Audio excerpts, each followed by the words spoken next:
You won't believe what Trump just said about women's sports, and it's shocking, insulting, and completely demeaning. Watch closely. They were on this morning talking all the reasons that men should be playing in women's sports. They had a football guy there, flag football. This guy was like 6'6". He weighed 290 pounds with zero body fat. And they had a few young women. They were the size of his leg.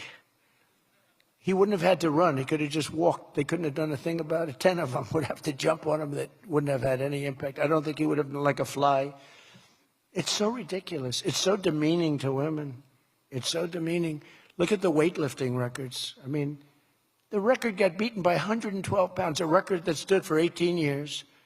1 ounce they'd put on stood for 18 years. Guy comes along who was a poor lifter as a man. He was at the lower portion of the class. Comes along and broke the record by 112 pounds. All right, listen to this. You need to hear exactly what Trump said about women's sports because it's not just tone deaf. It's downright humiliating for women athletes. In this clip, he actually mocks women competing in sports and compares them to men in the most absurd, demeaning way possible.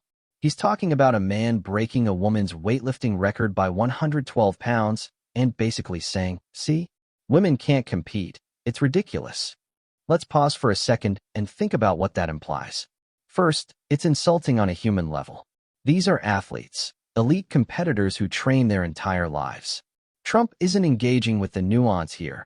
He's making it a punchline. He reduces decades of women's achievements in sports to a joke. And not only that, he does it in front of a cheering crowd, as if this is something to be proud of. Then he doubles down with the long-distance race example. He literally describes a marathon where a man beats a woman by over 5 hours and says, "What do you do if you're a parent? Go home and sleep for a while." This isn't just clueless, it's cruel. It completely ignores the incredible skill, endurance, and dedication of female athletes. The way he talks about it, it's demeaning. It's like he's suggesting women's sports don't matter, and that anything they do is inherently inferior. And here's the kicker. He frames this as some kind of cultural victory. Like it's not just an opinion. He's making it a moral argument. He says it's so demeaning to women, but he's the one delivering the demeaning remarks. He's the one trivializing women's records, treating their accomplishments as meaningless and laughing about it. It's classic Trump. Turn a problem into a performance and somehow make it about him. But what's most dangerous here isn't just the insult. It's the normalization. He's setting an example for his supporters, teaching them that it's acceptable to belittle women publicly. He's using humor and exaggeration to make misogyny digestible, packaged as a funny story. And people in positions of influence repeating this, celebrating it, or defending it, it reinforces a culture where women's achievements are always second-rate and less validated by men. And let's not forget the context. This is about trans athletes and women's sports, a hot-button issue he's exploiting for political gain. But he completely ignores the ethical considerations, the fairness of competition, and the real stories of the athletes involved.